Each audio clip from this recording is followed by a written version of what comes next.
Hey there, folks. There's some stuff that's been happening in the past weeks, if not months, and ever so often it happens again and again and again and again. And I'm gonna tell you, folks, I'm concerned about our current society. I'm very concerned in how we're carrying ourselves. Do we have a lot of accomplishments? Yes, we do. We have many accomplishments of skill sets, many accomplishments in how we develop things for a better, more civilized life. But we skipped some developments. We really have. And one of the major developments that we've skipped is our discipline, our integrity, how we apply wisdom, or just the application of wisdom at all. I'm sure you've seen throughout, especially on Twitter/X, the amount of posts that happen related to users and even especially content creators, to where they have shared some pretty personal amount of details about the interactions they've had with other people that went south. And a lot of them have been some things that, as many other creators have been saying, they really could have been handled internally. But what's happening so much now is we have this situation to where those details are being brought on to social media, and there's just so much engagement that what ends up happening is there's a lot of aggression, and there's a lot of disconnect. And it has me severely concerned because things don't have to be this way. Now, let me tell you this. Some people say that social media has ruined human interactions. I respectfully disagree with that. Based on the behavioral evidence of human society, what I've come to see is social media has exposed how many human beings wanted to be. They just didn't have the tool yet. But not only is social media exposing how certain humans want to be, it's also archiving it. Is this a result of just social media? No. This is a result of improper upbringing, improper discipline training, and ultimately egotistical tendencies of humans themselves. We say so many times, oh, humans are not perfect and human beings don't know any better. But human beings have been living for thousands of years. We're in the 21st century. And that's not even including, the BC times. So can we really say that this is solely just ignorance and imperfection? Or is this actually a part of us that we actually don't want to deal with? Because many times when I hear the imperfection card, it's usually when someone is being held accountable. And that accountability also spawned the component of consequence. So what's really going on here? So I want to bring forth some statements that I posted on my own social media on Twitter and get some insights going on, because I think it's necessary if we're really going to get to the bottom of what's going on with us. Because it's not the imperfection, it's not ignorance. Many of us know better. So let's ultimately get started, and let's see what we can come up with as a means to deal with what we're dealing with today. So I'm going to read this first one and just follow along with me. I appreciate your patience. We will get to the game. I'll do the whole intro and everything. I'll even leave for the VOD the possibility to skip this, especially if you've seen it before. But if you want to check the VOD again, that's totally fine. But I sincerely request that you follow along with me with this, because I care about people's well-being as well as my own. And I think this is necessary for us to be able to move forward in our own lives. So I appreciate your patience. I appreciate your involvement. The first thing, the takeaway from historical and recent discrepancies. Resolve issues between yourself and others internally as much as possible and as peacefully as possible. If there is a discrepancy of mutual collaboration between involved parties, whether business or non-business, and the affected party can walk away, which means there's no danger, that means there's no real issue to where they can walk away. You know, if a person's talking crap, that's one thing. I'm talking about where they can't leave and they're being endangered from trying to leave. Or something cannot be resolved peacefully to where it doesn't cause a severe loss. You know, it's something of that, where it causes severe loss. So ultimately, the matter should be settled internally. If individuals are found to be engaging in behavior that is contradicting to others' business model, conscience, or code of conduct, and attempts to reach reasonable compromise or resolve fail, it's best to terminate the relationship and just move on. And this is one I think many of us have a serious problem with. What is it about us that we have to take things to social media?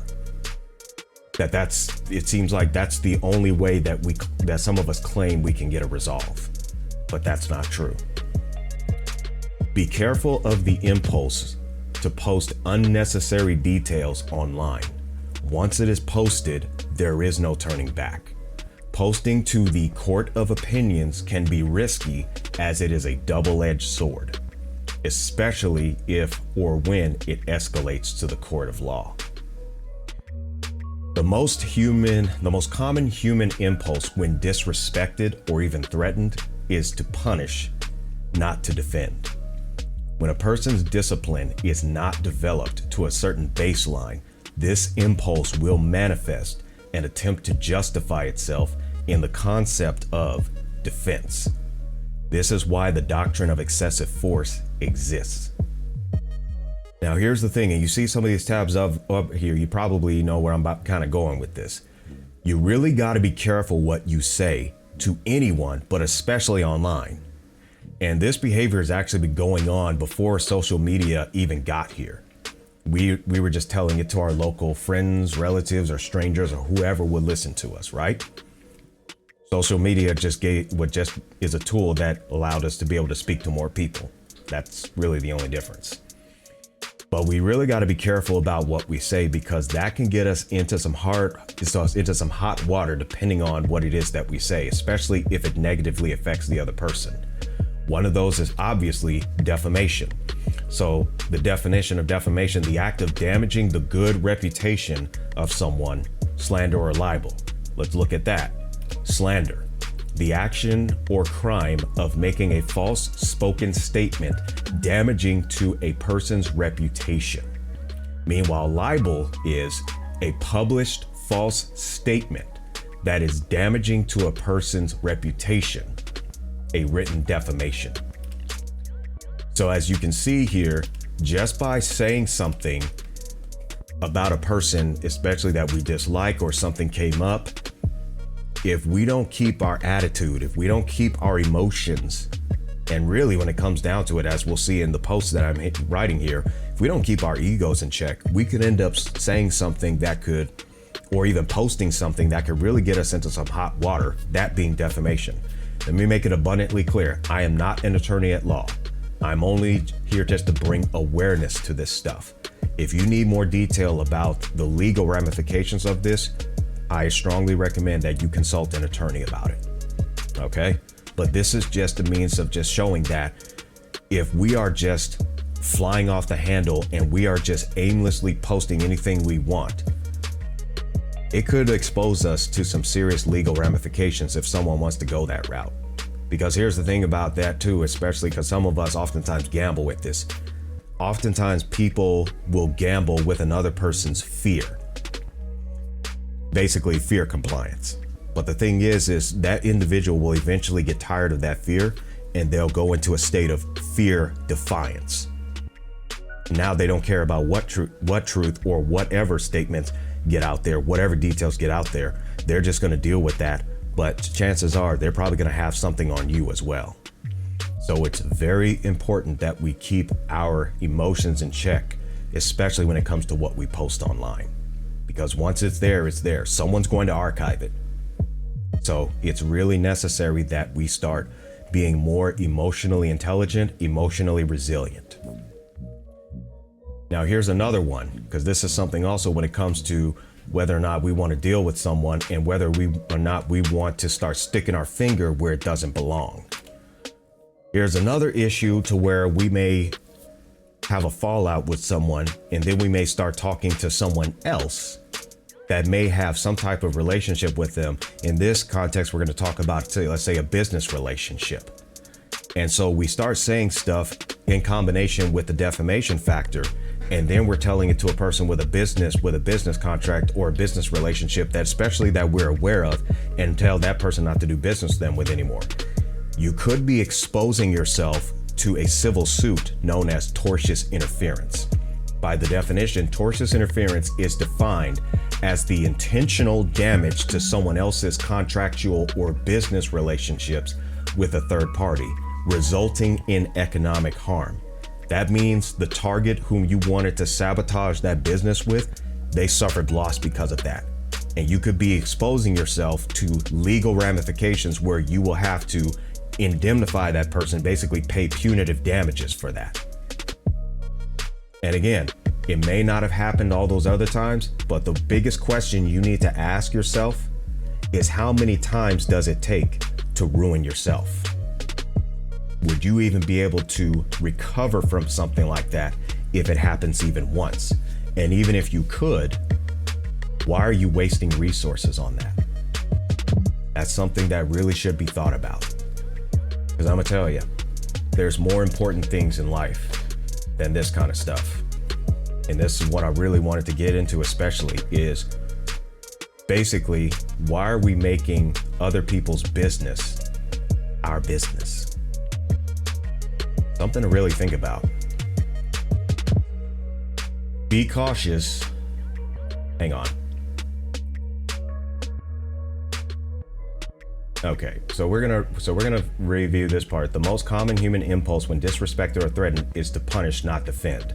When a person's discipline is not developed to a certain baseline, this impulse will manifest and attempt to justify itself in the concept of defense.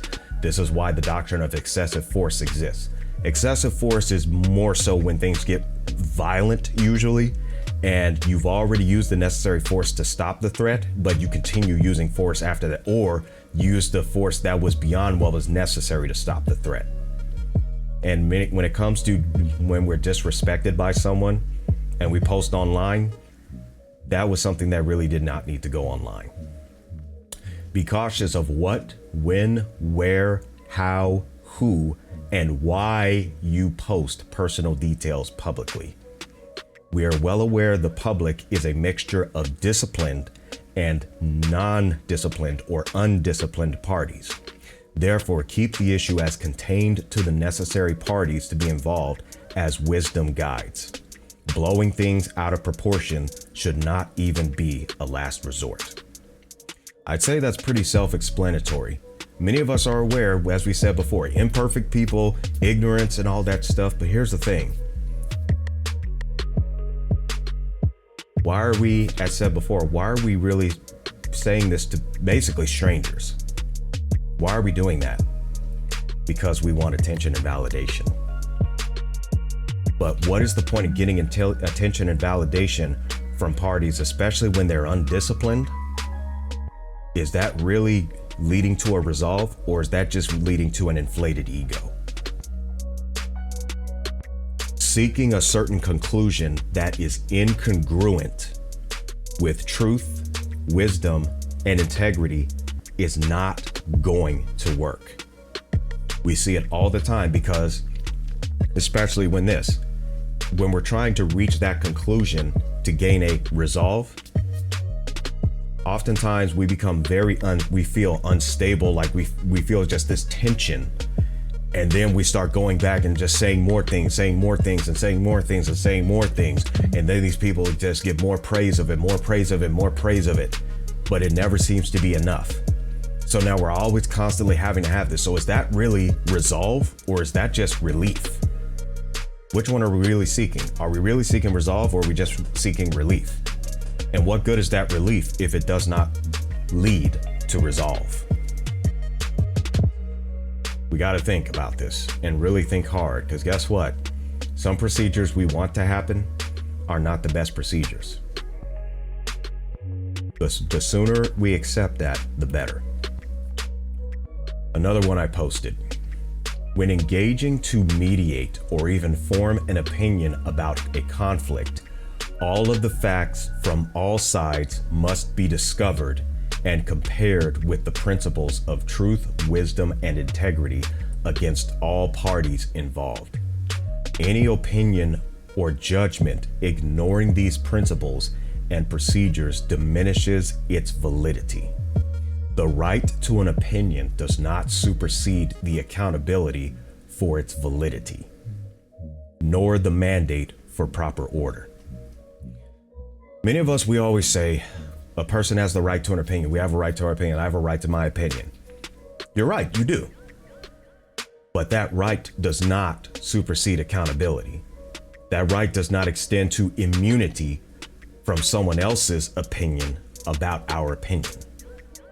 It doesn't work like that, because if it does, then at that point we're trampling on their right to an opinion. So now we've gotten to a state of hypocrisy.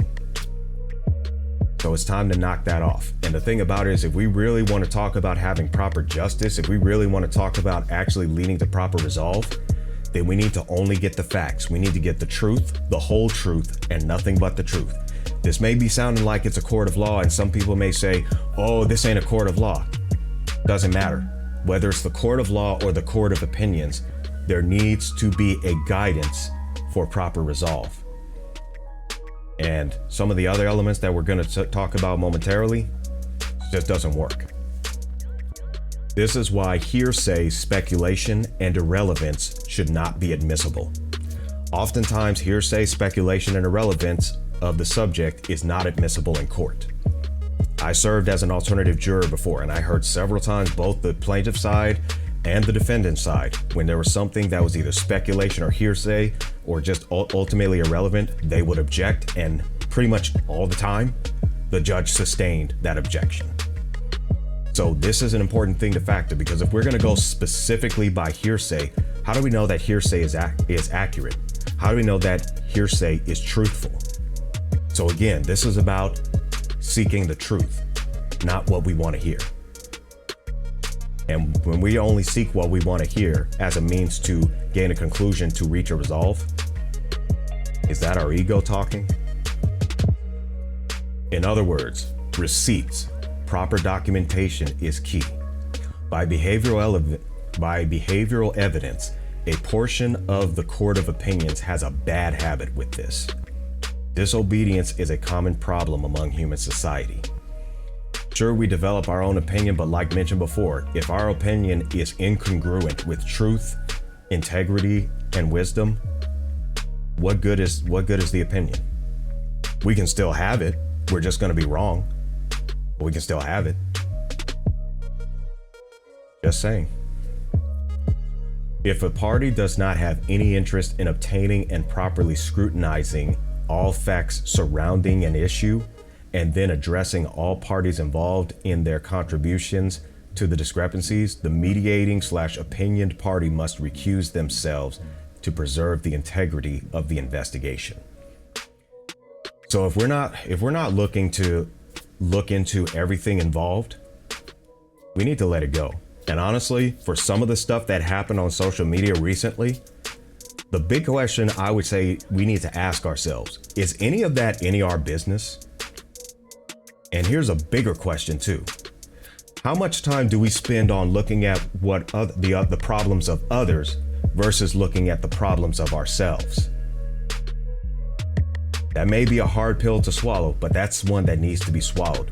Because I'm gonna tell you right now, and I've been guilty of this myself, some of us spend so much time looking at other people's problems, so that way we don't have to focus on our own, because for whatever reason, we're very uncomfortable with them. But here's the problem. Those problems are not going to get solved if we just ignore them. In many cases, those problems are actually going to worsen. I know of people in my own circle whom they ignored their problems and they worsened so bad that now they're crippled. They're crippled. The writings are right on the wall what we need to do. We just don't want to do them. And then when we do want to do them, usually it's after it's too late and we've suffered a catastrophic failure. We don't have to wait that long. We should not wait that long. But it's up to us. It's up to us.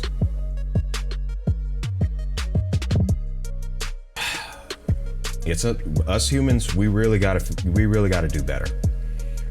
As mentioned previously, imperfection and ignorance, and especially laziness, do not supersede accountability. If we are not right for the job or task, we should not have it. Motive to fabricate can have high influence when in hot water or greed in any party, especially when combined with a weak mental foundation in truth, wisdom, and integrity. We are all susceptible to this. Under the right circumstances, the perfect storm, we can fall from our regular form of integrity and end up right in the same position that we just got finished talking mess about somebody else got in. So instead of talking mess about them and all this other stuff, we should be taking what happened with them and actually examining ourselves to make sure our structure is solid. That's the real takeaway.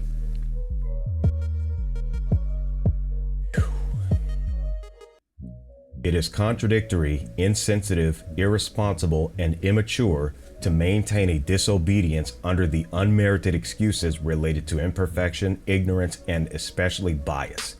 None of these details supersede the accountability to apply proper protocol. When we boast that we do not care, we are confirming we never were seeking actual justice or resolved. We were seeking adverse vindication. Another word for that, enablement. Some of us seek enablement, not help. Again, ignoring the actual problems, and eventually those problems grow to the point that we become crippled.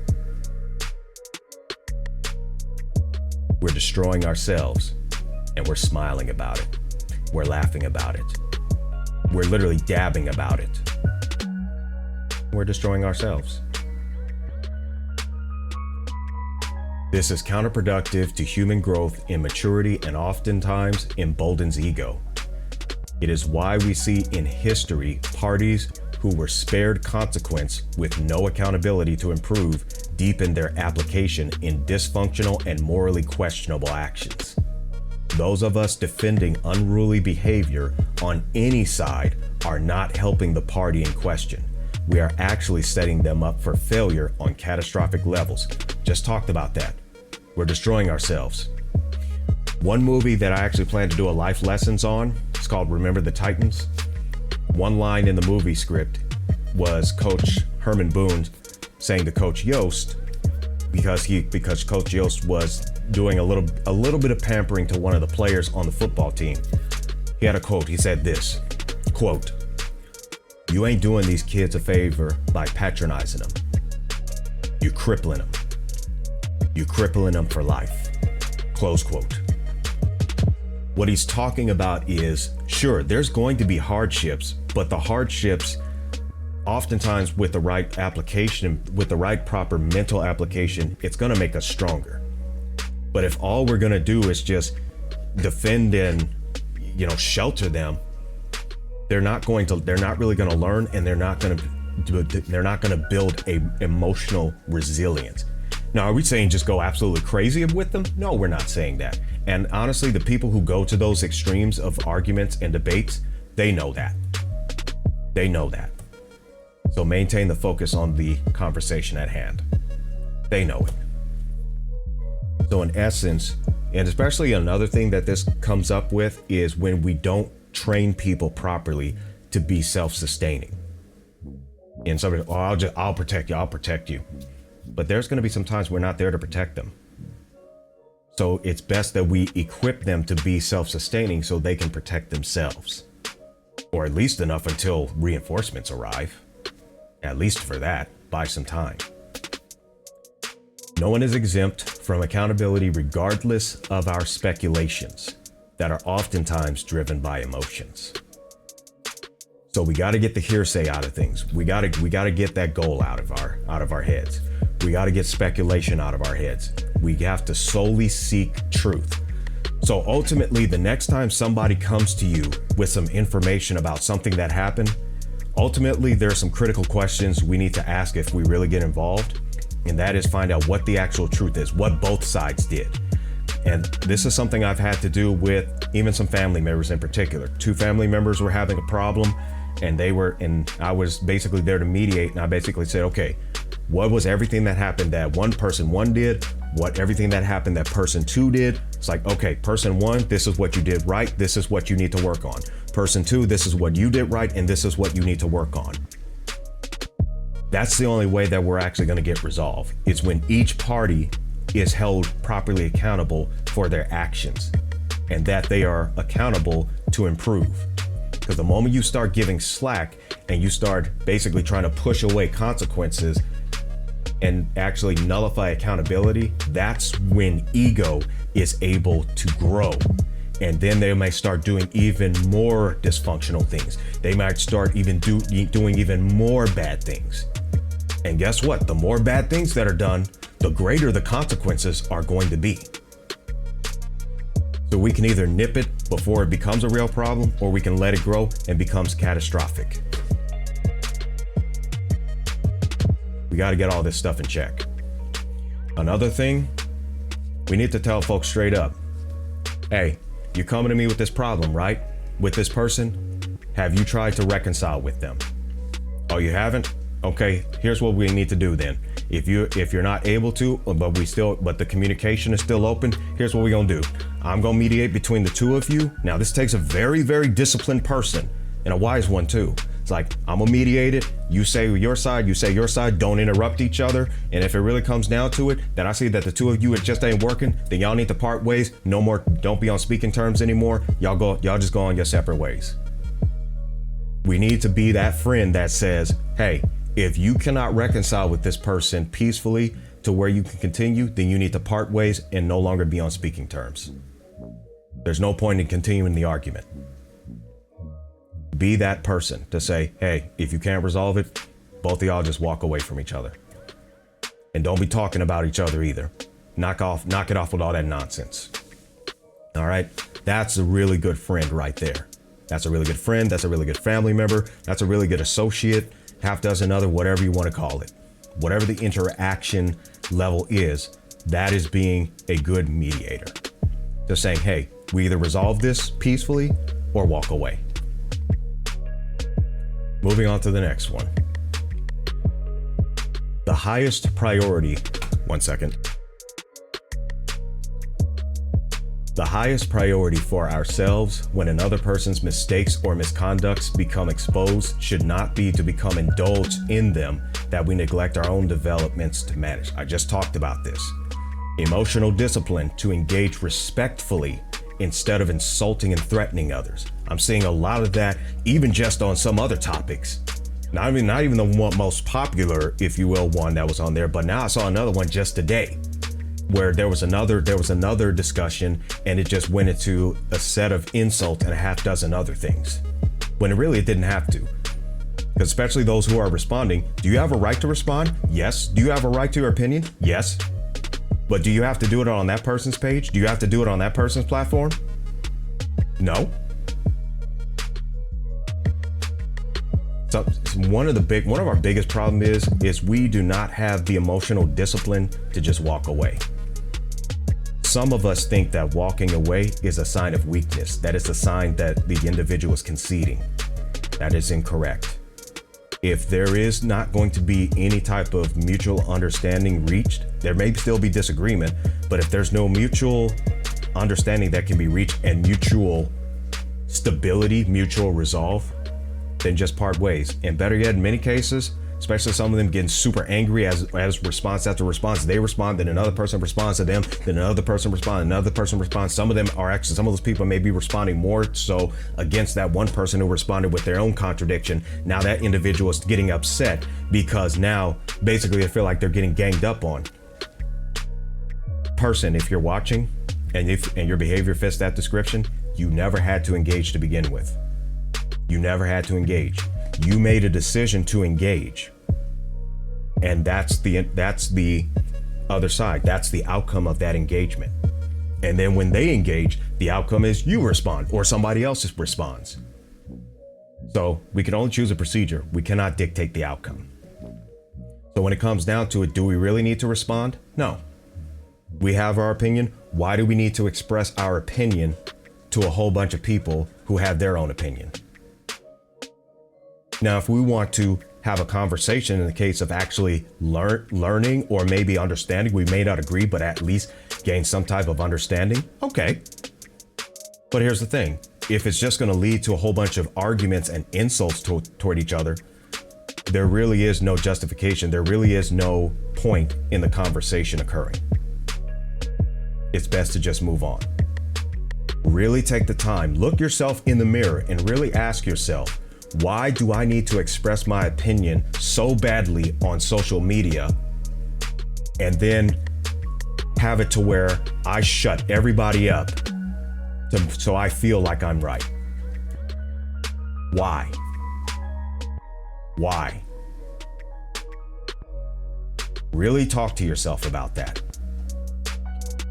Because especially if you're getting angry, you're getting so frustrated that basically there's a high level of cortisol, you're ready to punch somebody out. Some of you are even ready to actually put someone to sleep. You know what I'm talking about. If it's not disrupting your household, what's the problem? The problem is our ego. Resisting the temptation to express unmerited excuses, whether for a party of interest or ourselves. Again, we need to stop with the excuses. The priority should always be to embrace the lesson, to learn and confirm that we are properly applying it in our own lives. There is always room for improvement. And this is what I was saying before. Too many times we're focusing so much on the problem of other people that we fail to focus on our own problems. And sooner or later, we may end up in a similar or the exact problem that other individual did that we were so happy to talk about. Be careful not to associate a misconduct with just one person. And this is especially what I'm seeing in some cases, to where they look, oh, that person's messed up, but then what ends up happening? Which says here, anyone can engage in a misconduct upon the corresponding circumstances accumulating, combined with a compromised foundation of emotional discipline and integrity. The common element that compromises them is ego. So every single human being can be right on that brink of it. And what makes us right on that brink of it especially is when we don't develop our integrity, we don't develop ourselves in wisdom, we don't develop ourselves in discipline.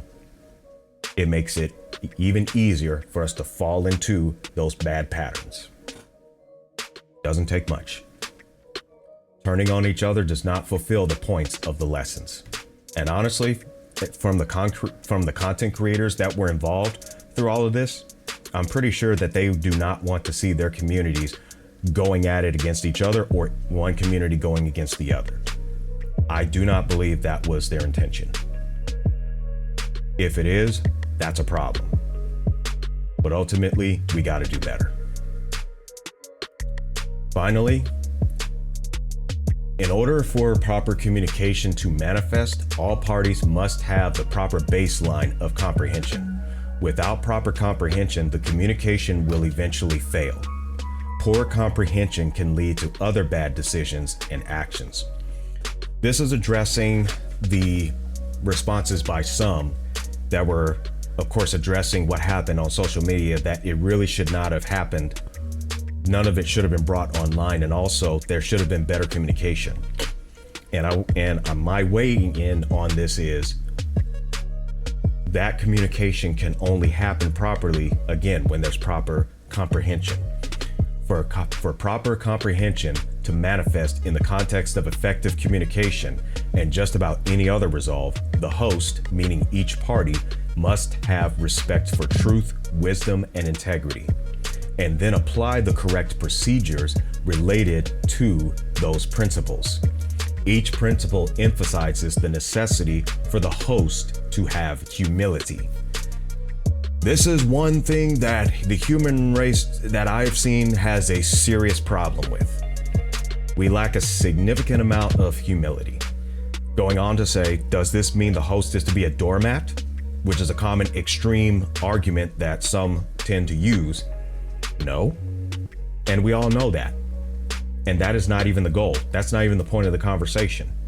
But again, there are people that tend to actually try to use that to sway the conversation in another way. It's a means to try to help to derail the conversation off the original course. Humility is about keeping our ego in check, seeking to de-escalate and reach productive solutions. Assertive comes in when boundaries are abused, to which the most effective solution is to revoke access to ourselves when a resolve of an abused boundary is not possible. Oftentimes, we stay engaged in a conversation that's already done, particularly a debate or an argument. We stay in it too long. We often just stay in it too long. Why do we do that? Because we are so invested, we are over-invested in trying to prove our point, even after the point has actually been proven. But because the other party will not acknowledge our point, we feel like we have to continue until they do. Why? Why? Does the point require their affirmation for it to be valid? What requirement is there for a point to be valid? That's what you got to think about. The requisite for a point to be valid is congruency with truth, wisdom, and integrity. It's not someone's own opinion. That is not a requisite. Someone else's opinion is not a requisite. Majority agreement is not even relevant. That may be for making some decisions, but when it comes to morality, no. So really think about the value of your point. Is it limited to one or a few individuals, or is it related to whether or not it is congruent with truth? That's what you got to think about. With the acknowledgement of human beings, as imperfect and ignorant, we need procedures independent of our logic to guide us. Truth, wisdom, and integrity are a few of many principal components to get the job done. So why do we scoff at the procedures they provide to our conscience and refuse to follow them? Why do we do that? Maybe we're not really looking for a resolve. We're just looking to be right. Even when we're wrong, we're just looking to be right. We can do better, and we should do better. Imperfection and ignorance are not the cause of this disobedience when we are aware of them, which we usually become aware by a certain young age. The most common cause for disobedience, escalated conflicts, fights, technical disasters, and even wars is ego. Many of us know how to treat people. We know how we're supposed to treat people. We know how we're supposed to treat ourselves. We just don't do it. We're disobedient. And then we come up with a common excuse, especially people who are young, to say, well, they don't know any better. Well, here's the thing. How are they going to learn any better unless they are, one, educated, and two, they're also shown that those particular actions that they're doing have consequences that could possibly destroy them? Because here's the thing. Us humans, we need to have consequences hovering over our heads in order for us to do what we should be doing. Because by circumstantial evidence, when there is no accountability, when there is no consequence, we're wilder than animals. Yeah, we tend to act more wild than animals. So we need that structure. Accountability is necessary for us. It is necessary. Because apparently we can't do it. Or should I say, we don't want to do it. And if that wasn't there, we'd be in chaos. We probably would have destroyed this world already if it wasn't for accountability.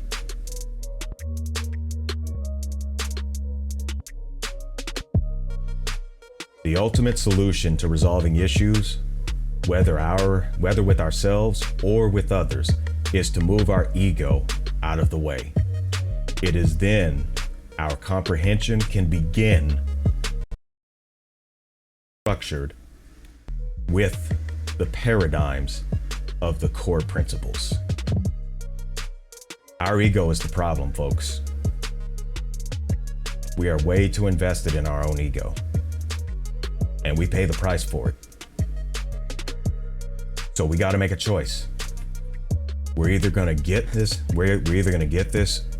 in check, or we're just going to continue being dysfunctional. The choice is ours. The choice is absolutely ours. So what are we going to do? What are we going to do? We're aware of it. We are aware of it now. So what are we going to do? We're going to keep ignoring it? Or are we going to be the bigger person like we always claim we want to be and really deal with what's going on in here? What's in here and what's in here? We have the ability. We just don't utilize it the way it's supposed to be. That's all I got for you guys. Hopefully that was something that can be used, that will hopefully be something that is a food for thought that can help in the development. That's one of the reasons why I do on my channel in the ASMR / voice acting roleplay community, big brotherly / mentoring type of content, because there's information there, and hopefully it will reach people and help them to avoid issues before it gets too far. But we have to want to do this. It's not to make us feel bad. It's not to make us feel stupid. It's not to make us uncomfortable. But at the same time, isn't that oftentimes when we actually make a decision to do something else? When we're comfortable, do we really choose to do something else? Or is it when we're uncomfortable that we actually do something else? Especially when it comes to doing things that are counterproductive. Will we stop that counterproductivity if we're comfortable? No. We'll stop it when we're uncomfortable.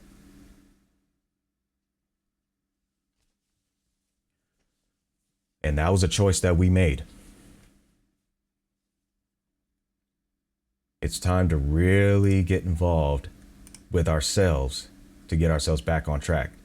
If I was to round it up in one particular theme song, it would be Michael Jackson, Man in the Mirror. If we want to make the world a better place, we got to take a look at ourselves, then make a change. And here's the thing about that. Sometimes the change that needs to happen may not be the change that we want. Some of the things we want are incongruent with truth, with wisdom, and with integrity. Some of the human nature behaviors are incongruent with those principles. And guess what? We can fight it all we want, but that's a war we will never win.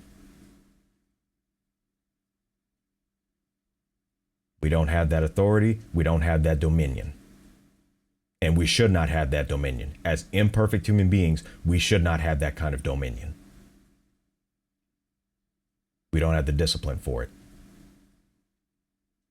We prove that time and time again. Can we be better? Absolutely. Let's just take it one day at a time to be better. than we were the other day. All right, we're going to move on very soon. I'm going to give us a little bit of time just to chew on that a little bit. Give us about 5 minutes. And then when we come back, we'll get started in Zenless Zone Zero. I appreciate your patience. I appreciate your engagement. And let's just do better. We always had the capability. Now we can utilize it.